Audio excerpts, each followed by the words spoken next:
Hi, welcome to the Learning Centre at JCE. This video is about critical thinking and it follows on from the previous video on independent learning. Before we start, I want to briefly tell you about a man called Farleys. He lived 2,500 years ago in what's now Turkey, a place where a lot of olives were grown. Well, most people growing olives thought that the number of olives they grew were related to how much they prayed to the gods or how many lambs they sacrificed. Farleys noticed that the more it rained, the more olives seemed to grow. He also noticed that the more olives were grown, the more expensive it was to buy or rent the olive presses that were used to turn the olives into olive oil. Before one growing season, Farleys noticed that it was raining an awful lot. He bought every olive press that he could lay his hands on. When the olive harvest came in that year, it was the biggest that anyone could remember, and everybody had to come to Farleys and pay him to use his olive presses to turn their olives into olive oil. Farleys became a very rich man overnight. Why am I telling you this story? Especially seeing as no one's really sure if it's true or not. Because what Farleys did is perhaps the earliest recorded example we have of critical thinking. He didn't accept the explanations that everybody else had accepted before him. He spotted connections between different things and investigated new reasons for why things happened. Okay, let's go back to the JCU website that we looked at before and the Get Ready for Uni section. Let me remind you what it says there. University study requires you to be an active and independent learner. This is different from how you learnt at high school and might push you outside your comfort zone. Lecturers expect you to engage with ideas, theories and evidence and to develop your own thoughts and arguments on many topics. One of the benefits of university study is becoming a critical thinker. Well, we've answered the question of what is an independent learner, but what is a critical thinker? Is it different to how you've studied before? And how can you become a critical thinker? That's what we're going to try and answer today by looking at some examples of critical thinking in action. Let's do a thought experiment. I want you to imagine that you're watching a soccer game. Everybody there is talking about what's happening, asking questions, what's the score, who's winning, when suddenly, from space, a flying saucer comes down over the stadium, and the alien in the saucer starts asking questions, but they're very different questions from what the humans in the stadium are asking. He asks, what is a game? Why are there no female players? Why do people get so passionate watching other people play games? What is a team? Why can't the people in the seats just go down on the field and join in? The alien is looking at the game underway with a totally fresh perspective. He's not taking for granted any of the things that the people in the crowd take for granted because they know what a soccer game is, how it works, what the rules are. Unintentionally, what the alien is doing can be seen as a kind of critical thinking. He's rolling everything back to first principles.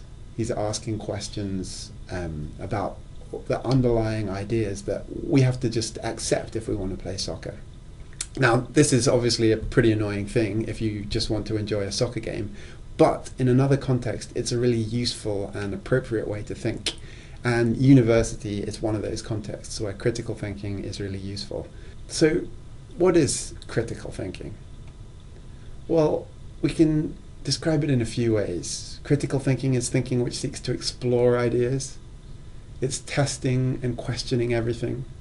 And importantly, it's not about finding clear-cut answers. Critical thinking often leads only to more questions. And in academic study, that's usually okay.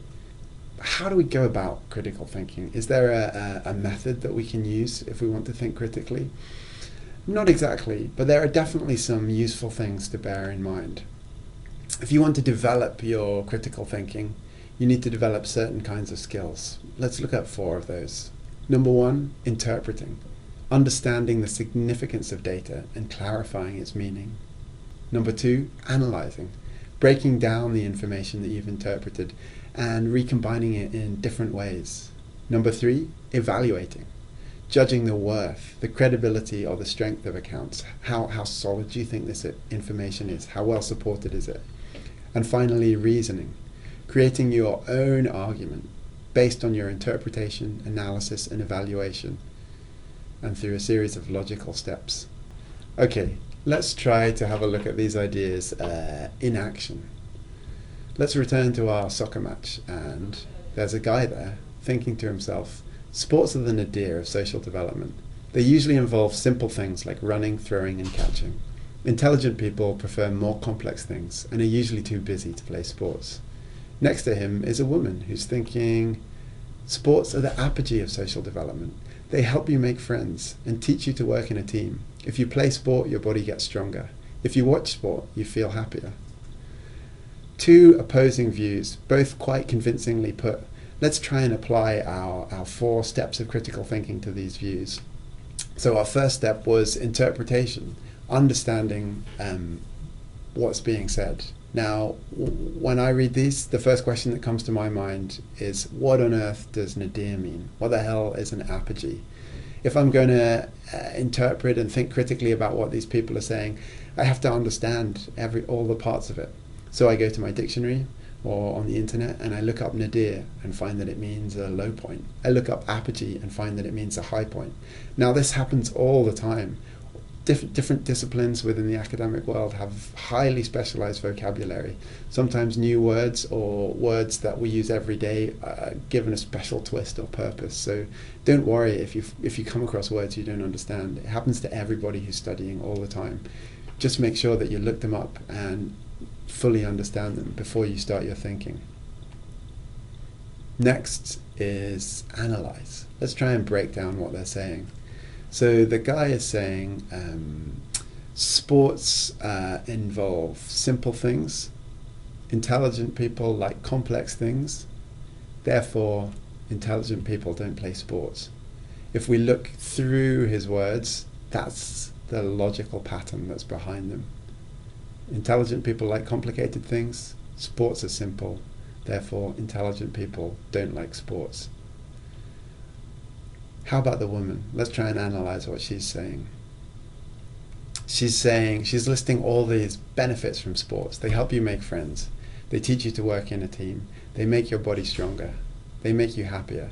Who in their right mind wouldn't like sport?